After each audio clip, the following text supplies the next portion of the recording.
A risk of showers arrives in the south from Sunday. Bye-bye. That warm feeling inside from Boxed Boilers, sponsors of weather on GB News.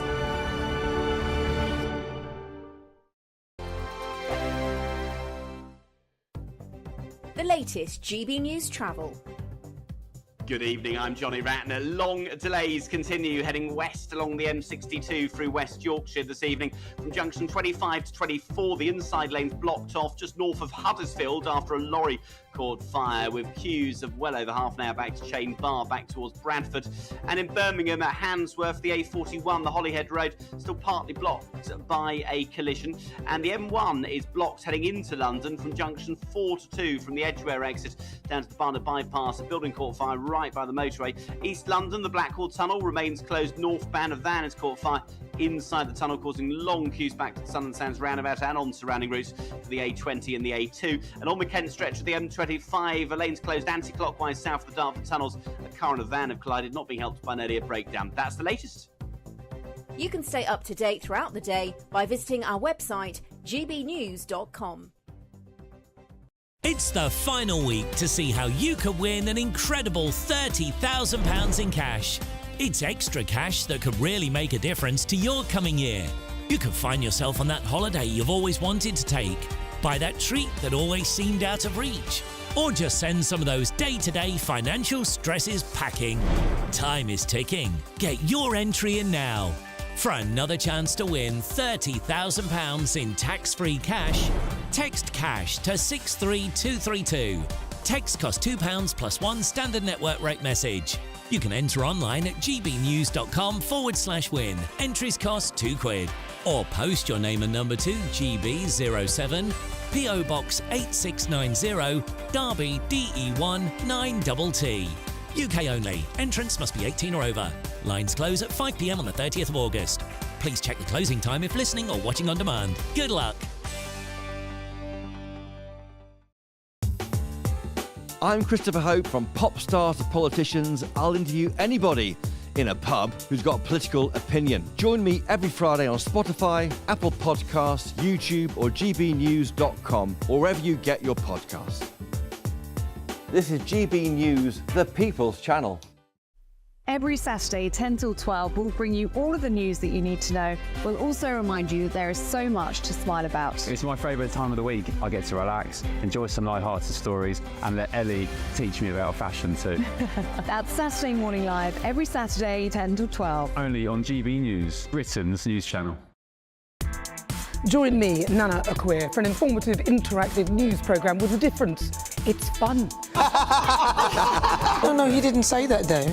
I'm so surprised. I think there's an element of truth to that. Join me from 3 p.m. every weekend, only on GB News, Britain's news channel.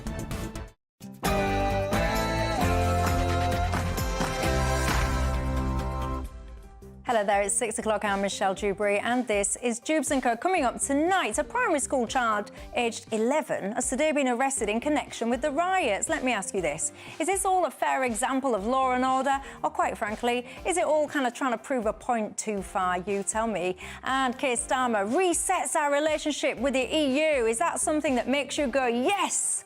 Or not? Your thoughts. Also, lots of people are taking steps to try and protect their hard-earned wealth from Starmer. Are you one of them? Also, an escalation now in Ukraine. Simple question for you. How involved should the UK be? And Lucy Letby. When I say that name, what do you think? Do you think one of the biggest UK child killers? Or do you think miscarriage of justice?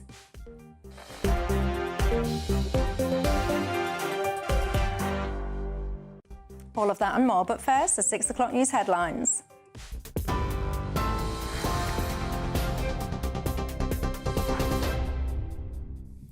Michelle, thank you and good evening. The top stories. The Prime Minister says a new UK-Germany treaty will be part of a wider reset with Europe. Sir Keir Starmer's been in Germany to launch negotiations on a new bilateral treaty, which hopes to boost business and increase joint action on illegal migration. Speaking earlier today during a joint news conference with the German Chancellor in Berlin, he described it as a moment of opportunity to deepen links between the UK and Germany. This treaty is part of a wider reset grounded in a new spirit of cooperation, with our shared understanding that this will be developed at pace and that we hope to have agreed it by the end of the year. A Britain reconnected, resetting our relationship, rediscovering our common interests, delivering for working people. Meanwhile, back home, the Chancellor has addressed Sir Keir Starmer's warning that the autumn budget will be painful. Speaking today in Scotland, Rachel Reeves defended the government's decision on winter fuel payments. The truth is that these are not decisions that I wanted to make, but these are decisions we had to make, given the inheritance that we faced from the Conservative government. And there will be more difficult decisions to come in the budget later this year. That is the stark reality after the mess that the previous Conservative government have left this Labour government to inherit. It means difficult decisions, but without difficult decisions, we're going to face serious problems with our public finances. I will not take the risks that the Conservatives have taken previously that would put our economy in danger. Energy Minister Miatta van Bula says the government's top priority is helping the most vulnerable customers this winter. None of us came into government wanting to target the winter fuel payment. But in the end, we've got to respond to the world that we've inherited, not the world that we would have liked. And yes, the Chancellor has had to make a tough decision on this. My priority, and the priority of everyone round that table, is what we do this winter to support customers that are struggling with bills, customers that are vulnerable. And I feel confident that we have the beginnings of a package. There's a lot of work that we're doing, but there is absolutely commitment from the government, from everyone round the table, that will come to a measure that can support our most vulnerable customers this winter. The Ministry of Justice says the immediate pressure on spaces in men's prisons in England and Wales has eased significantly in the last 24 hours. The latest comments come following the release of new figures yesterday showing there are just 100 spaces left in male prisons across England and Wales. It comes after the activation of Early Dawn, where defendants in active court cases are kept in police cells until standard prison spaces open up. On Friday, magistrates were told to delay jailing criminals as the number of people in prison hit a new weekly high. Leader of the House of Commons, Chris Philps, called for more spaces in prisons. During last year, every week there were about 100 additional prison places were created by the previous Justice Secretary, Alex Chalk. So they were bringing on 100 more places each week than were being retired or withdrawn for refurbishment. So I think the solution to this is more prison places, and in the very short term, these rapid deployment cells, RDCs, are what I would like to see being used. And this comes as Cleveland Police says an 11-year-old child has been arrested over disorder in Middlesbrough during the riots. Cleveland Police said officers had detained a further 14 people in connection with the disorder on the 4th of August. Well, Sir Keir Starmer has condemned the violent scene at Notting Hill Carnival, which left 61 police officers injured. The Prime Minister says, "I was very clear about the 2011 riots, which had a different genesis to the recent riots," but he also added, "I'll condemn anyone using violence." That as the man's been charged with attempted murder over the stabbing of a mother at Notting Hill Carnival. 20-year-old Shaquille Tibu has appeared in court today, charged with the attempted murder of 32-year-old Cher Maximin. She's now in a coma in a life-threatening condition. 2 other men have been charged in relation to the same incident. The 3 men are brothers. In other news, a 28-year-old man has been handed a suspended prison sentence after throwing items at Nigel Farage during his general election campaign. Video from the incident showed Mr Farage shielding his face while items believed to be coffee cups were thrown towards him. Appearing at Barnsley Magistrates Court, Josh Greeley was sentenced to 6 weeks in prison, suspended for 12 months. GB News can exclusively reveal that more than 20,000 migrants have crossed the English Channel illegally so far this year. The milestone was reached this morning as hundreds more made the journey in small boats from France. It's after 526 people arrived illegally in UK waters in 8 dinghies yesterday. And Sir Keir Starmer's now in Paris ahead of the Paralympics opening ceremony this evening. The Prime Minister arrived at the Élysée Palace a bit earlier today, greeted by his French counterpart, Emmanuel Macron. 4,400 Paralympic athletes from 184 delegations will come together to celebrate the start of the 11 days of competition. The athletes will parade down the Avenue des Champs-Élysées before arriving at the Place de la Concorde. And those are the latest GB News headlines for now. I'm Tatiana Sanchez. More from me in an hour. For the very latest GB News direct to your smartphone, sign up to News Alerts by scanning the QR code or go to gbnews.com/alerts.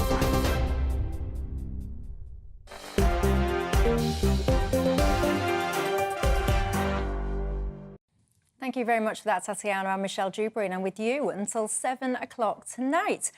Alongside me, my panel, and look at this, it's only 7 minutes past 6, and I've been enlightened by them already, because alongside me I've got the columnist at the Mail on Sunday, Peter Hitchens, and the co-founder of Novara Media, Aaron Bastani. One of these two gents, and I shall leave it to your imagination to figure out who, has just been telling me all about male shirt suspenders. I never even realised it was such a thing. I shall leave it to you to work out who indulges in those kind of things. Anyway, look, this is not just about us three and what we were. It is very much about you guys at home as well. What is on your mind tonight? There is lots I want to get stuck into with you. 11-year-old getting arrested for these riots. What about that fella you've just been hearing about in the news then, who chucked stuff up Farage? Is he going to prison?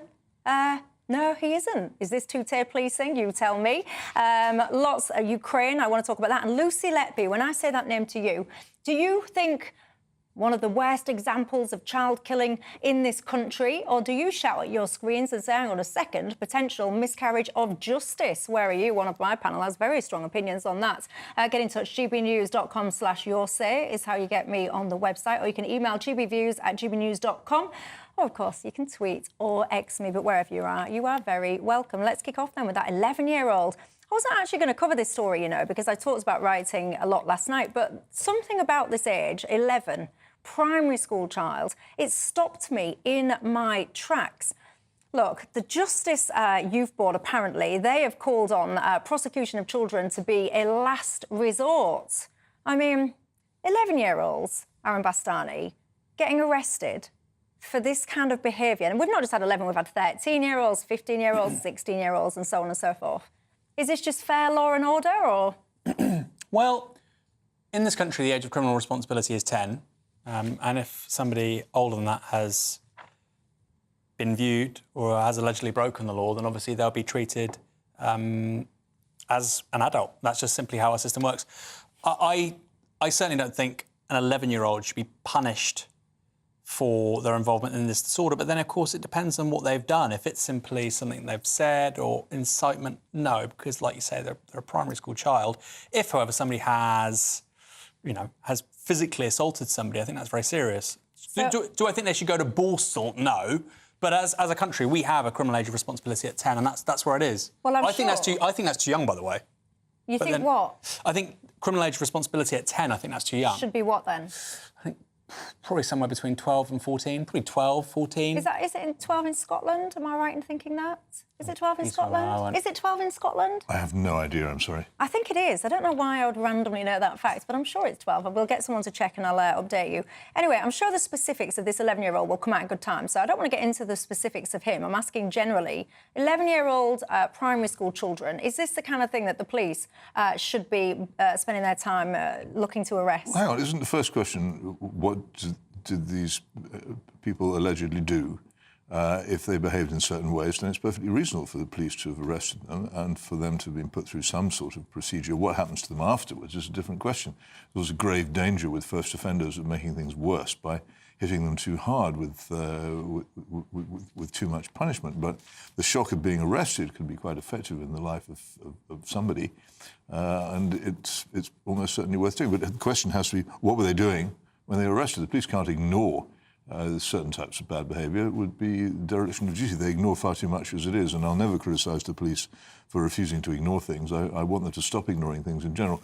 No, there may be many worries about what you do afterwards to someone who's been arrested, and you have to be quite thoughtful and clever and subtle about it in many cases. But arresting somebody for doing bad things in a public place, it doesn't seem to me to be to something you could rule out just because someone is 11 years old. I don't want to state the obvious nor tell other people what to do, but I do want to point out a basic parenting kind of fact. If there is law and order occurring, a breach of law and order, a riot or whatever you want to call it in your town, as a parent, you would do quite well, I think, to make sure that your children are absolutely as far away from it as possible from a safety perspective, never mind anything else, because I've seen a few examples now of people actually taking their children to those things. Can you imagine how scary that must be for those children? I also, before I move on from riots, Aaron Bastani, want to pick up that point we just heard in the headlines there. So the fella, you will be familiar with that clip, I'm sure, Nigel Farage, he was on an open-top bus. Some fella kind of got into, I don't know the technical term, but like a covered-off area which had kind of building waste in it. He chucked some rubble, coffee cup, whatever, at Nigel Farage. He has got a suspended sentence. So why do you get here's this clip. Why do you get a suspended sentence for trying to cause harm to someone like Nigel Farage, but you will be locked up for, I don't know, putting something on Facebook? Well, all I can say is congratulations, Nigel Farage, because I was thumped in the middle of the street by somebody because of my politics, and the police didn't even process that person. They weren't even charged. So well done, Nigel, because at least something's happened to the chap. And I don't say that lightly, by the way. I mean, I was shocked. I was shocked in my own personal experience at how nothing was done, because in the words of the police, he'd had a bad time recently, so apparently you can't just charge him. So is that what you're telling me? So you got walloped, I remember that. Yeah. I don't. You were very kind about it at the time. Yeah, I think it's appalling. I think in society we're allowed different views. You don't go around hitting someone because you think differently for them. I would have been battered about 10 times over by now if that was permissible. It's wrong. Are you telling me then the police came out and said he was having a bad day? So he's had a hard time recently. And then they said, because you have this kind of, what's it called? I don't know, they had some particular word for it. He'll send a letter to you apologising. I didn't even get the letter. Restorative justice. Restorative justice. That's the one, yeah. I didn't even get the letter, presumably because it's been outsourced to some social enterprise or something. But I don't even get the letter. I don't get the letter. Nothing happens to them. We don't, in many instances, we don't have law and order. We don't have a police force in many parts of the country much of the time. It's almost like a pseudo rule of law. And so in this instance, you might disagree with the sentencing. Personally, I think if it's first-time offence, good character, I don't think he should be going to prison. Of course, I don't think that. You might disagree. But at least, I would say to Nigel, at least he was charged. What do you think, Peter? Well, I think Aaron makes a very good point about the police, who are largely absent. I used to be slightly embarrassed about saying this, but I now say it with absolute conviction. The only thing we can do about the police is to begin now to recruit a proper police force of perhaps 100,000 people who are prepared to do what the police used to do, that is to patrol on foot, preventing crime on their own, rather than walking about in pairs discussing overtime. And once you have achieved that police force and trained it, then we disband the existing one because it's a total failure. It doesn't really exist. It doesn't do anything for me. It's a state police rather than a police force serving the public. And I would cheerfully get rid of it. You can't just get rid of it. It has to be replaced by something else. I reckon it might take a couple of years. But if I had anything to do with the Home Office, if I had the power to reform the police, that is what I would do. I would recruit and train an entirely new police force on Robert Peel principles, the ones we used to follow until about 1965. And when it was ready to move in, I'd disband the existing police force as a failure. But what would be different in everything? The police would be present instead of absent. The police would be preventive instead of reactive. Instead of waiting for crime to happen and then charging about in fast cars and with sirens, they would be there before it happened and prevent it from happening. They would be the friends of the public, and the public would be their friends. And in alliance, the police and the public are a fantastic. So they'd be doing more dancing and more clown. No, they would be doing no dancing at all. Well, how are they going to make friends with their community then? Well, I don't think everybody in the community wants, as you call it, wants to dance with the police. A lot of people do. And well, I don't know anybody who wants to dance with the police, and I have to tell you, I don't want to dance with the police. I think, frankly, Michelle, it's a trivial objection and it's a very serious objection. Not a serious point. It's a very serious point, and let me expand.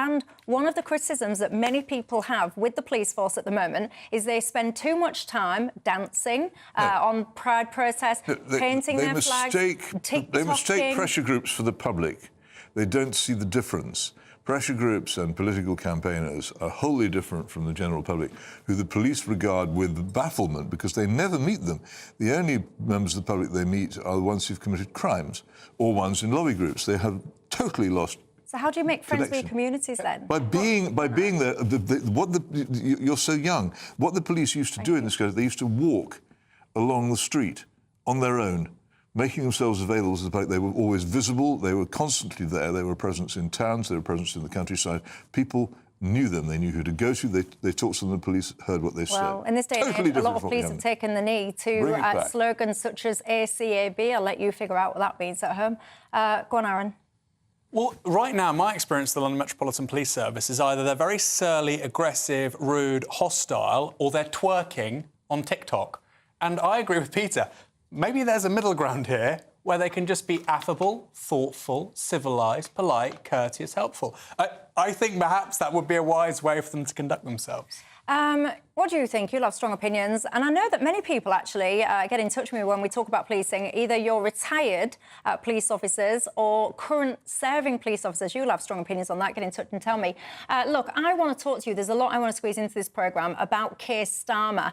You know what? We shall take a break and I'll do that afterwards. I also want to talk to you about Lucy Letby. And I want to ask you, how involved should we be in Ukraine? There you go. Get your thinking caps on in the break and I'll see you in 2.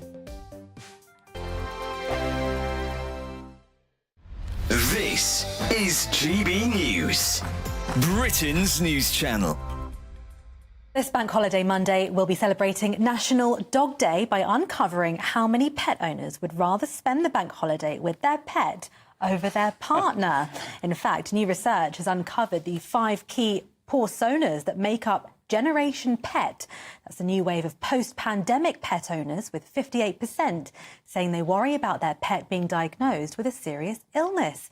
Well, joining us now to tell us more about how we should be caring for our pampered pooches is Dr. Edwina Gildia. Some of the interesting facts coming through that is that 80% of us think that pet as part of the family. The new pet owners who have come on board during the pandemic, there's a lot to learn with being a new pet owner. Interesting facts, as you mentioned, 1/3 of pet owners are preferring to spend time with their pet this weekend over their partner. 60% of pet owners, and dog owners specifically calling them out, say that their dog improves their mental health, and 55% noting that improves their physical health by getting out and about. It's also about showing that love and appreciation for these animals which don't ask anything of us but love. That was another point that came through this research that we did at Zoetis UK, is that they bring a purpose to life. And I think that's another thing to call out. It's so important for ourselves, for society, to have that purpose. But with that comes responsibility.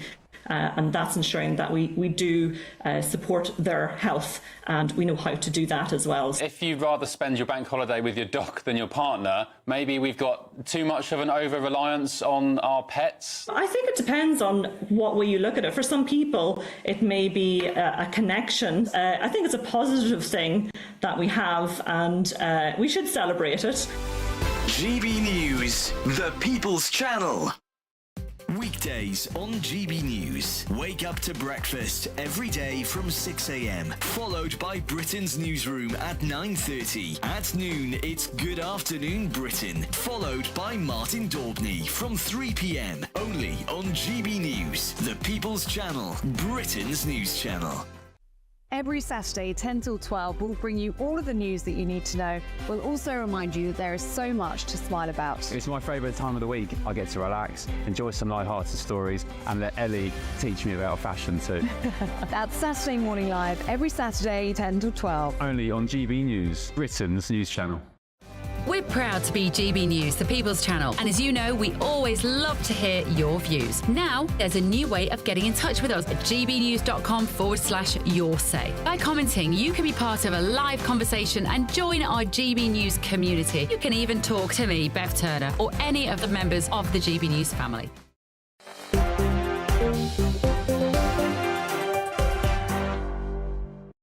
Hello, everybody. I'm Michelle Dewberry. Alongside me, I've got Peter Hitchens and Aaron Bastani. Graham has been in touch and said, quite simply, that you are spot on Peter, and that the police are no longer fit for purpose. You know, I feel sorry when people say that, because if you're a serving police officer, it's all well and good sitting here behind a desk talking for a living. But when you're a police officer, you literally risk your life every single day. You respond, you run to danger, you have no idea if you're going to return home and see your loved ones at the end of the day. And when people are writing in stuff like that, declaring all police are not fit for purpose, I wonder what that does to your morale. If you're serving, get in touch and tell me. Let's talk about Keir Starmer then, shall we? Because there's a few things going on today. We've had this whole kind of announcement of the Brexit reset when Starmer was in Germany. Of course, he's moved on to Macron now, smoozing over there. And also, there's many people now that are getting quite anxious, shall we say, about that Rose Garden speech yesterday, Aaron, where he was going on about all of this pain that is yet to come. So choose, you could talk about EU or you could talk about Starmernomics. Up to you. Pain. Yeah, isn't it interesting? I'm going to sound like a broken record, but things can only get better was the anthem of 1997. Now it's things are only going to get worse, and maybe they'll get better in several years' time. Not particularly alluring as an electoral message. Hence, we didn't really hear much of that before July the 4th. On Brexit, quickly, it's interesting how the mood music is turning a corner on Brexit, trying to be more friendly with the French, with the Germans, and yet substantively on things like the Erasmus exchange programme, no movement. On this idea of free movement amongst under-30s, you can agree or disagree with that as a policy. They're not adopting it. So I'm not so sure. Maybe this is Starmer showing a bit of leg to Remainers while really conceding the fundamental political truth, which is that if he tries in any way to undermine Brexit, reverse Brexit, he's going to be out of the door of number 10 quite quickly. Certainly this parliamentary term. Maybe that'll change in 5, 10, 15 years, but before 2029, I think Labour, as much as I disagree with them on other stuff, have been very canny on this subject. They know that Brexit is an Achilles heel for them. So I would be surprised if they made overt, loud gestures in regards to Brexit. In terms of a new trade agreement with Germany, makes sense. It's a $3.5–4 trillion economy, massive exporter. Can you have a new trade agreement with Germany? Well, allegedly Germany's in the European Union. It has to trade on European Union terms. Exactly. Well, I can't see how that could work. I think there's an actual I suspect the Germans probably quite want to do that. Let me put something to you. There's an actual big practical problem facing this country quite soon, which is the European Union is going to introduce quite stringent checks on people travelling to European countries from this country. They're going to be very onerous and extremely unpopular. There'll be enormously long queues at Dover, and there'll be enormously long queues at the Eurostar terminal for people trying to get in through these fingerprint facial recognition checks, which are coming. At some point, I can never get a date out of the Home Office as to when they are coming, but they are coming. They're going to be fantastically unpopular and politically disastrous when they come.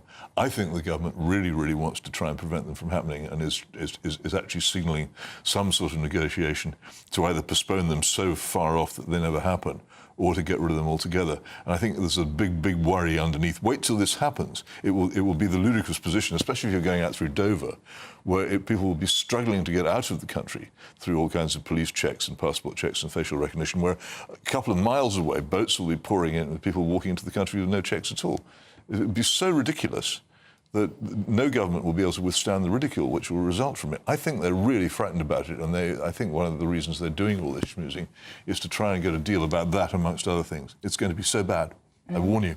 Do you agree with that? Is that a concern of yours or not? Most people aren't aware of it. They just don't know it's coming. And what about this €7 charge? There will be you'll have to pay for it as well. You have to pay for the privilege of being double-checked. But it's based on the American ESTA system, where you do pre-clearance.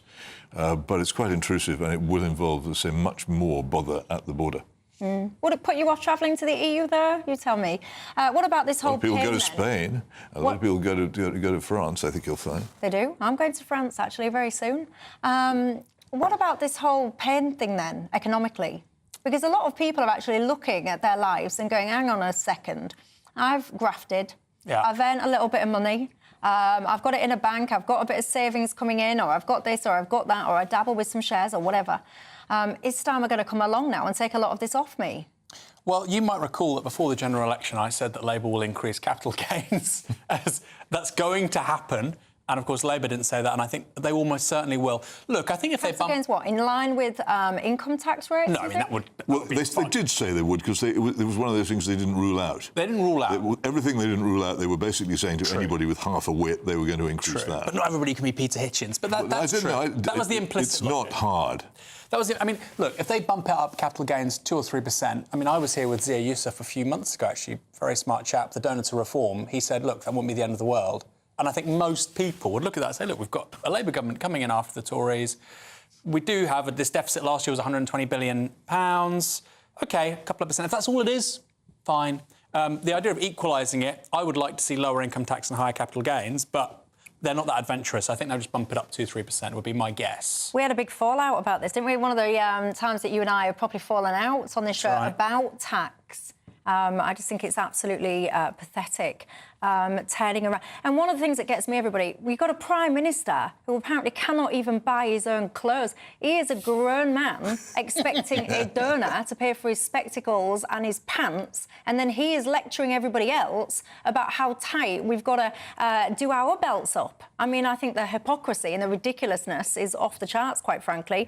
Anything else you want to add on Starmer, or should we move on and talk about Ukraine? Quickly, I mean, I don't know if people were watching yesterday. That tie he was wearing was rather fetching. I think it may have been a Christian Dior one. But it's true. He's been at the top of his professional game for decades. He was the Director of Public Prosecutions. Surely he has money to buy nice clothes. It's bizarre. He does. It is odd that he should have accepted these gifts, but there it is. He's declared them. And then the fella we can all draw our own got conclusions. a parliamentary pass. But it's much more interesting, and it's slipped to one side, the way in which big Labour donors are being given jobs in the permanent civil service.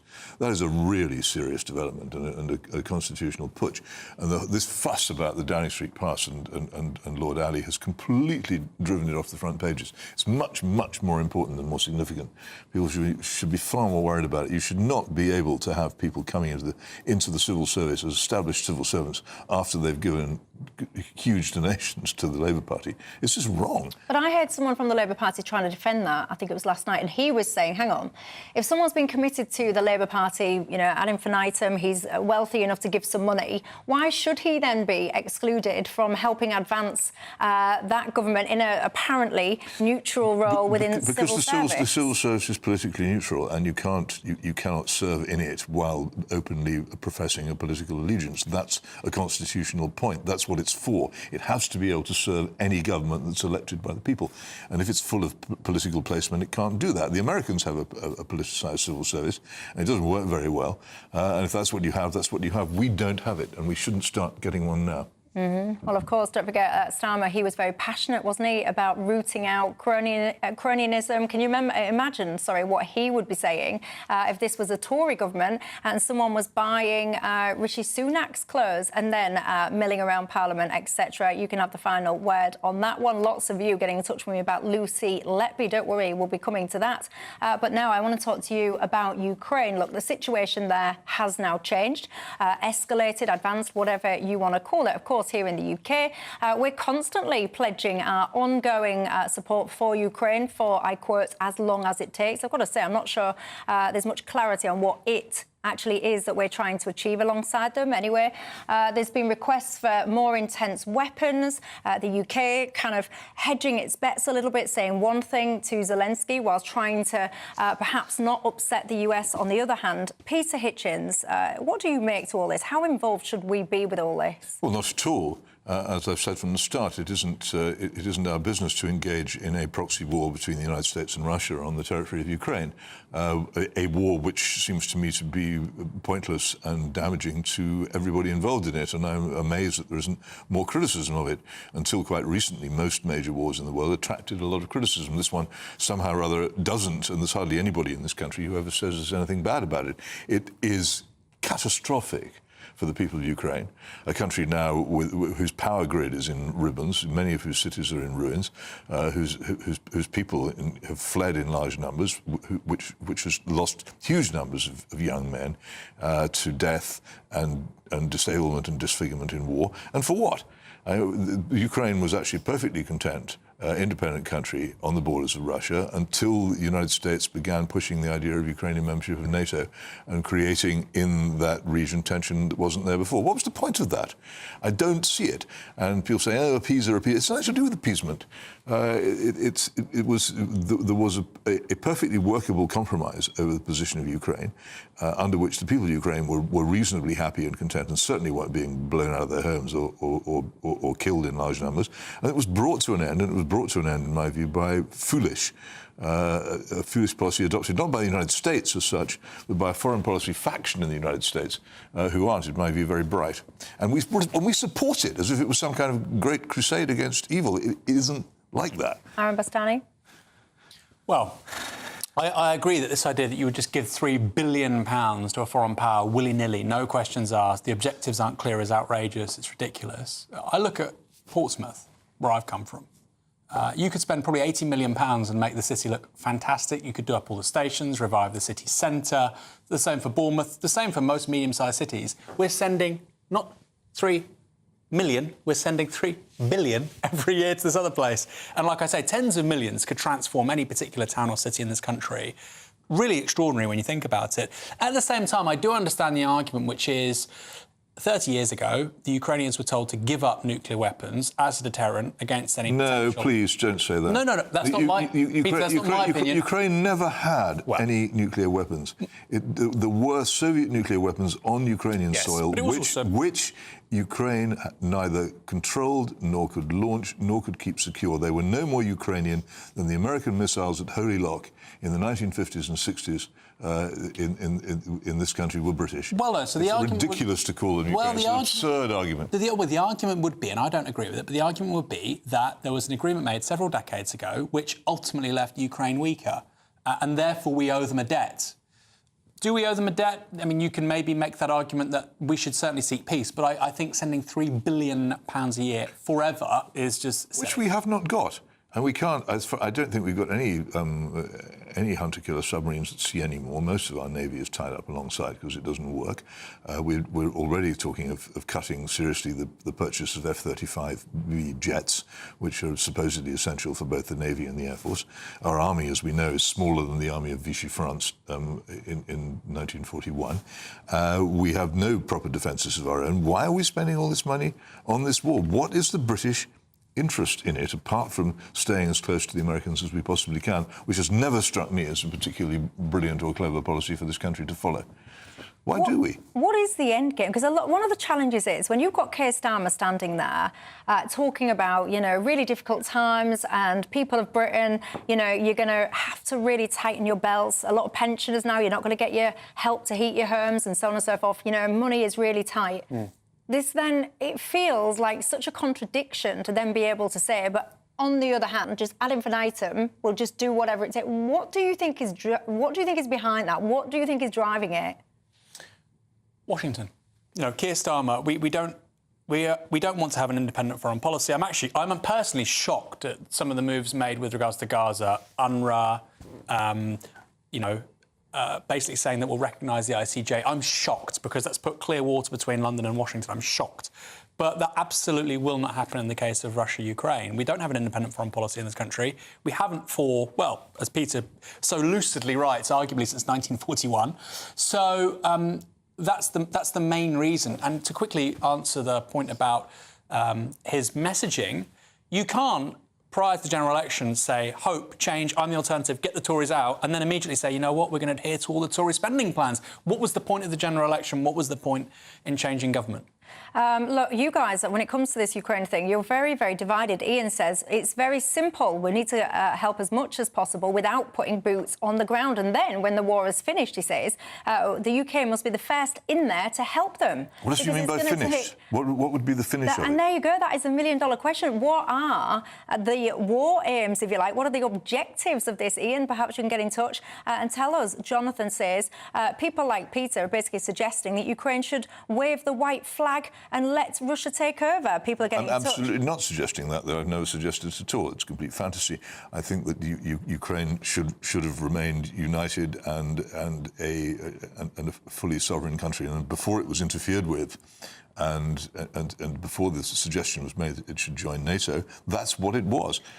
Well, there you go. Paul says, Michelle, we should not be anymore supporting Ukraine. The objective is not clear. 1 minute it was all about defending themselves, but things seem to have changed now, he says, to proactively attacking Russia. Susie, you've got in touch and said, can I just give you a positive police story? Yes, you can, actually. She says, I work for the police and I'm very proud to do so. She works on something called Project Vigilant, which is protecting sexual offences in open public places.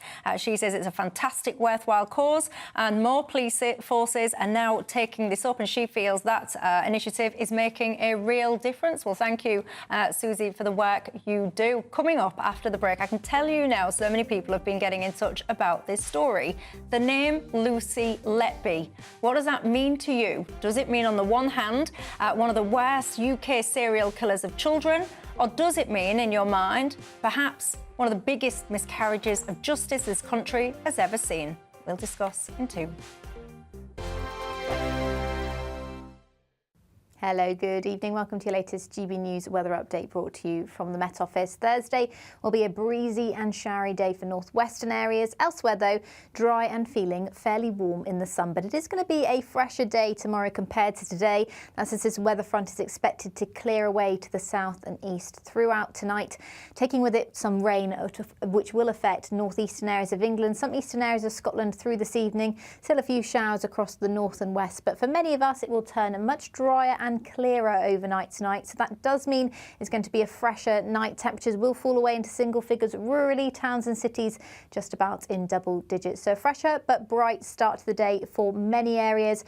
However, across the north and west, there will still be some quite frequent and potentially quite heavy showers.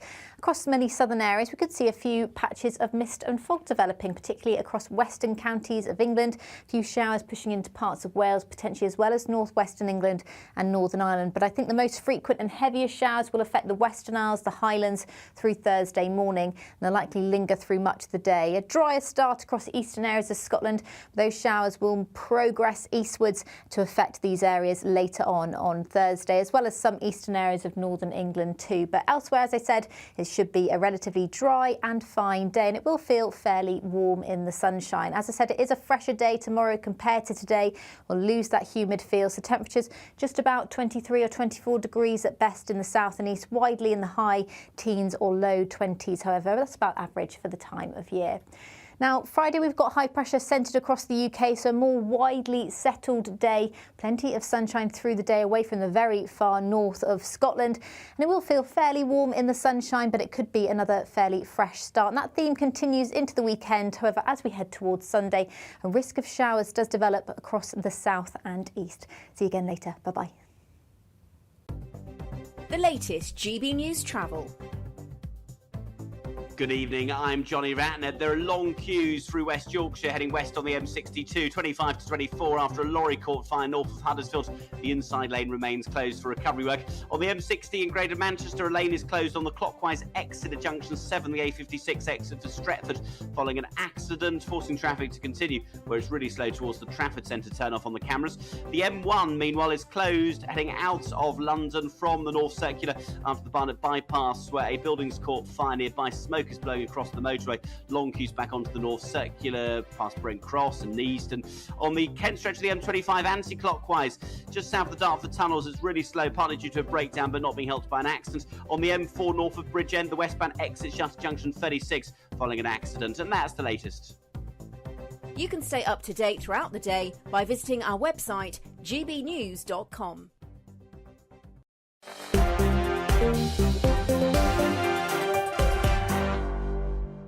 Hello everybody, I'm Michelle Dewberry and I'm with you until 7 o'clock tonight. Alongside me I've got Peter Hitchens and Aaron Bastani. One of my viewers on Twitter, Peter, says it doesn't matter how many millions this person suggests has been spent on Keir Starmer's wardrobe. I don't think it's millions, by the way, but whatever. This person says he'll never look as dapper as you. Dapper? That's fighting talk. That's a nice compliment, isn't it? Well, no, I've spent all my life in a sustained effort to be scruffy. I tried to be dapper. I give up. I was trying to give him a compliment. It was your view. I won't bother next time, dear no, viewer. Don't. No. Look, lots of people getting in touch about that 11-year-old, the kid that's just been arrested, asking a simple question: where was the parents for an 11-year-old? Paul, he says, Michelle, an 11-year-old getting arrested. Surely this was just a child that got carried away in the heat of the moment. He probably had no idea at all what he was doing. This is a disgusting level of law enforcement. What a world we live in. Jackie says, if a child is taking part in the riots and gets arrested, Michelle, why don't we make the parents pay for any costs incurred? Because quite frankly, the child should not be there in the first place. Lots of comments coming in as well about Starmer resetting our relationship with the EU. Lots of you reiterating that point. John says we voted to leave the EU and it must always be respected. Neil, you say the treaty with Germany is the beginning of the end of Brexit. It is a total betrayal. He says very strong opinions there. Lots of people just saying. Susan says he's got no right, no mandate to reset our relationship. Is there anyone out there that's in favour of what he's doing? Sees it as a positive step? Get in touch and let me know. But look, one name has really got all of you talking a lot at home tonight, and that is, of course, the name Lucy Letby. We all know by now who she is. She is the nurse that's been convicted of multiple murders of children, 7, in fact. This is the Chester Hospital. But I've got to say, since she was sentenced, she's got 15 whole life tariffs, I think it is. So long story short, currently she's going to die in prison. She's just had a request for an appeal that was rejected. She is in prison. She is someone that's described by many of my viewers as a horrendous person, serial killer, some words that I can't also describe. Other people, Peter, are shouting out, not guilty, not guilty, not guilty. You've written about this extensively. Where are you on this? Well, I don't say she's not guilty because I'm in no position to know. As lots of people will no doubt be pointing out to me before the programme's over, I wasn't at the trial, for instance. I haven't sat through it all. I haven't heard all the evidence. What I do have, though, is a strong feeling that the conviction is unsafe, that she was not convicted on the basis of serious, firm, objective evidence that she had done the crimes of which she was accused. In fact, it is a very bizarre case when you look at it. It's all hypothetical. There is disputes, to put it mildly, over whether the... And I have to say here, because it's sometimes brought up in this argument, that it's wrong for people like me to campaign for a re-examination of the case because it will upset the parents of the babies who died.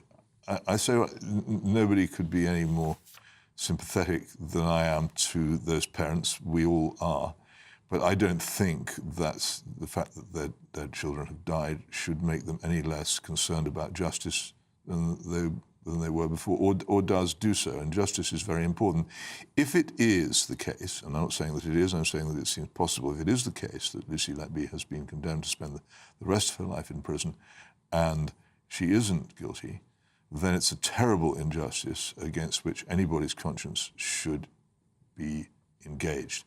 And there are so many people now, statisticians, medical experts particularly, who are coming out in public and saying they find that the case made out against her is weak. And there was a very similar case in the Netherlands a few years ago of a nurse called Lucia de Burke, who was similarly excoriated and called all kinds of names, and then eventually completely and utterly exonerated after quite a similar examination of her case to the one which people like me are calling for. There are serious people here, as I say, experts such as I am not, who are disturbed by the nature of the evidence. I felt really from quite an early point, instinctively, that there was something wrong with this trial, and I continue to do so. And I think nobody would be disadvantaged by the case being reopened by the legal system. If she is guilty, then it could be shown that she was guilty on a much firmer basis than it has been. If she isn't guilty, then she should be released. I've got to say, you've got quite loud voices now talking about this. So David Davis, he's been speaking about it a lot. Mike Lynch, of course, we followed that story. He sadly lost his life in that accident with the Burt a couple of weeks ago. He apparently was wanting to look into this case. He felt that there was a potential injustice done there as well. 24 neonatal experts have written to the government asking for a public inquiry. I've got to say, I mean, when you read some of the impact statements of the parents, and I'll bring you into this in a second, Aaron, but when you actually look at some of the parents here and you understand how it's been impacting them, I mean, the statements are just, they're heartbreaking. A baby boy, for example, who died just before 6 a.m. On the 14th of June 2015. Of course, Lucy Letby, she denied an allegation that she'd injected air into Charles C's stomach and so on and so forth. But when you read some of these statements, they're just devastating. One mum, child A and B, because these children have just been given letters, they talk about just the devastation of their life, that it will never be the same again. Their minds are traumatised. What should have been the happiest times of their life had become their worst ever nightmare. She was thankful to the nurse, Lucy Letby, for saving or helping save one of the children's lives, only for that child then to be able, to have lost their life that night. They talk about the gaping holes in their family, that everything has been taken away from them. They feel that their life now, they struggle with anxiety, depression, PTSD. They say to Lucy Letby that you thought you could enter our lives and turn it upside down. You will never win, they say. We hope that you live a very long life and you spend every day suffering for what you have done. Maybe you thought by doing this you would be remembered forever, but I want you to know my family will never think of you again. From this day, you are nothing to us. And I cannot help but wonder what these families actually make to some of this. There's very strong opinions from you guys at home. I'm going to bring you into the conversation in a second. I'm going to take a quick break, though, because after I come back, I want Aaron Bastani to come in and give his thoughts. So, Lucy Letby, what do you think to what has happened? Your thoughts, and I'll see you in 2. Good afternoon, Britain. Weekdays from midday. A window cleaner is battling to prove he has the only portrait of William Shakespeare made in his lifetime. Yes, so owner Stephen Wadlow has been trying to validate the painting for years. He's had it x-rayed, he's had it analysed by experts, he's had it scientifically dated back to 1595 when the playwright was 31 years old. If it is the Bard, it could be worth north of £200 million. Steve, welcome to GB News. First of all, just explain how you came to have this painting in your possession. It was sat there all my lifetime, sort of thing, while I was growing up, above the television in the corner. It was only back about 12 years ago that a visitor, she said, "Oh, I think it looks like William Shakespeare, or, I like your copy of William Shakespeare," and was shocked to see it was an original painting. So it was only then that I started researching, and the different institutions have helped with the x-rays and all the rest of it. But then, is it actually Shakespeare? Well, all the facial comparisons, technology, everything like that, all matches with the Droschau, which is the only known 2D image of Shakespeare.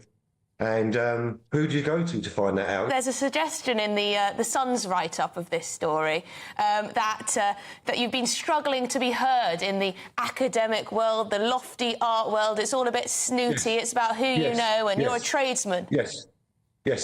That is definitely true in some avenues, but then I have to say, and it's lovely to be able to have this opportunity to say it, there's other people in that world that have been fabulous. It's taken a long time to sort of get listened to. We want the discussion out there because all the evidence that we've got indicates that this really should be discussed. GB News, the People's Channel.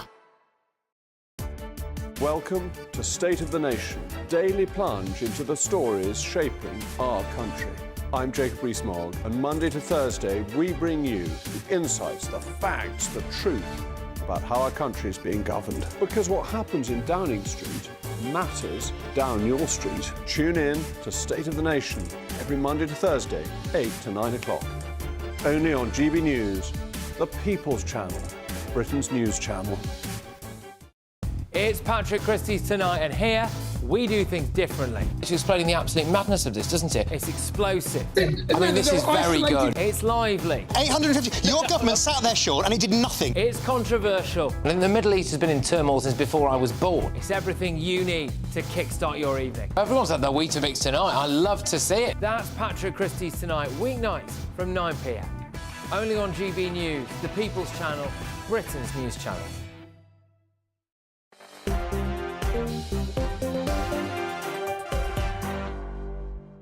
Hello everyone, Michelle Dewberry, Peter Hitchens, Aaron Bastani remaining alongside you. I want to carry on this conversation about Lucy Letby. I'm a mum of a boy that was born very premature. I spent 6 weeks of my life in a neonatal intensive care unit. It's an experience that you can't even really possibly describe accurately to someone that's never been there. These babies are tiny. One of my viewers, Alvin, you got in touch. I read your message earlier on today, actually. His wife died whilst giving birth very sadly, and he wanted us to discuss this topic tonight. He's just been in touch and said, Michelle, please can we separate the feelings of the parents from whether or not there has been an injustice? He feels very strongly about that. Aaron Bastani, where are you on this? Yeah, I think that's critical because everybody wants as few children to be subject to this kind of event as possible, as few families to suffer this kind of loss as possible. Therefore, a miscarriage of justice helps nobody. If there is a separate reason as to why some or indeed all of these children have died, and it has nothing to do with Lucy Letby, it's critical we ascertain what that is. Now, I agree with Peter. I wasn't at the trial. There is this quote-unquote confession, but some other evidence does seem rather shaky. We have from the Crown Prosecution Service last week confirmation that the door swipe data for the hospital in question, which was relied on by the prosecution, was entirely erroneous. So this is from The Guardian. Police had wrongly thought that the swipe data showed nurses leaving the unit and going into the labour ward when in fact they were returning to the neonatal unit. Then there's the issue of rotas. Statistically, there was a lot of misrepresentation going on. For instance, I believe the jurors weren't shown all the deaths, just the deaths that happened on Lucy Letby's watch. This is often referred to as cognitive biases were basically inveighing all the time with regards to the arguments made by the prosecution. But one question I have for Peter, because he's very, very familiar with all of this, is that the rota evidence is quite weak. You had the police and the CPS screw up with regards to this door swipe data. My question is, surely Lucy Letby's defence lawyer just isn't very good or wasn't very good? I don't think either of us is in a position to say that. It's a very difficult case to fight precisely because it's so hypothetical. There were two hypotheses. One hypothesis is that the babies had been killed. And remember that when pathologists looked into the deaths, they did not come up with any suggestion of been foul play. The second is that Lucy Letby killed them. And enormously complex hypotheses about air embolisms and insulin were produced to explain how she could have killed them. But there is not, and I challenge anybody who's studied the trial to reply to this, there's not a single, as far as I know, objective piece of evidence against Lucy Letby, suggesting that she actually did the things of which she's been accused. There's these confessions, right? Entirely. Well, it's not a confession. The post-it notes. These were a deeply unhappy woman in this trial writing a sort of howl of rage and misery. It's not a confession. She's always maintained her innocence, absolutely without question. So what do you want to see happen? An inquiry, a retrial, or what? An appeal? I want an appeal. I think that what the Court of Appeal then does is up to what the evidence is heard. The Court of Appeal can do two things. It can quash the convictions and quash the sentences and free her, or it can order a new trial. So there you go. Either of those things would be better than what we have now. That's what Peter Hitchens wants to see. What do you think to it? I know people say separate the parents' feelings from justice, but I can't imagine what these parents must be going through because it's so traumatic. You then think you've got that closure, you can move on to the next chapter of life, and then all this. Of course, we need proper functioning law and order in this country. What do you make to it all? That'll be a conversation we perhaps continue another day. But for now, gents, thank you very much for your company. Thank you very much. Thank you to each and every one of you at home. I very much appreciate your company. Don't go anywhere, though, because Farage is up next, but I'll see you tomorrow. Night-night. A brighter outlook with Box Solar, sponsors of weather on GB News. Hello, good evening. Welcome to your latest GB News weather update brought to you from the Met Office. Thursday will be a breezy and showery day for northwestern areas. Elsewhere, though, dry and feeling fairly warm in the sun. But it is going to be a fresher day tomorrow compared to today. That's as this weather front is expected to clear away to the south and east throughout tonight, taking with it some rain, which will affect northeastern areas of England, some eastern areas of Scotland through this evening. Still a few showers across the north and west. But for many of us, it will turn much drier and and clearer overnight tonight. So that does mean it's going to be a fresher night. Temperatures will fall away into single figures rurally, towns and cities just about in double digits. So fresher but bright start to the day for many areas. However, across the north and west, there will still be some quite frequent and potentially quite heavy showers. Across many southern areas, we could see a few patches of mist and fog developing, particularly across western counties of England. A few showers pushing into parts of Wales, potentially, as well as northwestern England and Northern Ireland. But I think the most frequent and heaviest showers will affect the Western Isles, the Highlands through Thursday morning, and they'll likely linger through much of the day. A drier start across eastern areas of Scotland. Those showers will progress eastwards to affect these areas later on Thursday, as well as some eastern areas of northern England too. But elsewhere, as I said, it should be a relatively dry and fine day, and it will feel fairly warm in the sunshine. As I said, it is a fresher day tomorrow compared to today. We'll lose that humid feel, so temperatures just about 23 or 24 degrees at best in the south and east, widely in the high teens or low 20s. However, that's about average for the time of year. Now, Friday, we've got high pressure centred across the UK, so a more widely settled day. Plenty of sunshine through the day away from the very far north of Scotland. And it will feel fairly warm in the sunshine, but it could be another fairly fresh start. And that theme continues into the weekend. However, as we head towards Sunday, a risk of showers does develop across the south and east. See you again later. Bye-bye. Looks like things are heating up. Boxed boilers, sponsors of weather on GB News.